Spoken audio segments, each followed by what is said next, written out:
Hello everyone, here's my review for Deep Water. Deep Water follows a group of plane passengers and pilots after their plane crashes in the middle of shark-infested waters.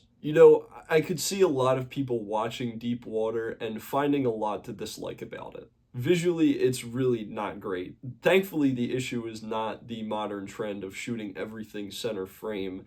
The visual effects are just really awful. The green screening is painfully obvious, and so is the CGI for the sharks. The acting by basically everybody is really hokey. I think Aaron Eckhart pulls off his role well, but aside from him, a lot of the line delivery is pretty goofy. The dialogue is very cheesy. A lot of the setup is really in your face. Like, things will happen in the first act, and you can see exactly how they're going to pay off. The characters are all pretty flat. None of them have more than precisely one character trait. But with all that said, I think Deep Water is a lot more entertaining if you look at it like the cheesy disaster movies of the 70s or the 2000s. Part of me does think it's trying to harken back to those. And I think that's part of where the entertainment comes from with this film.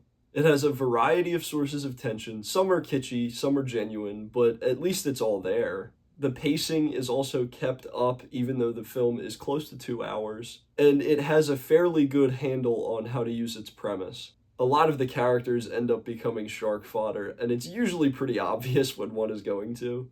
The score is also actually rather impactful. It's really grand, and the instrumentation is surprisingly orchestral. For the most part, it leads with piano and strings, and I think that makes the film a little more emotional than it otherwise would be.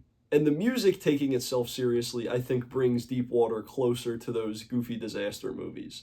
I can see this being hit or miss with people. If you're like me and you can enjoy when something is intentionally kitschy, I think you'll get something out of this. But if not, I would probably stay away from it. So with that, I'm going to give Deep Water a 6.3 out of 10. I found some entertainment value in this film, but I can see a lot of people not enjoying it. But let me know if you're going to see Deep Water in the comments, or if you've seen it already, let me know what you think. Thank you for watching, and I'll talk to you all in the next one.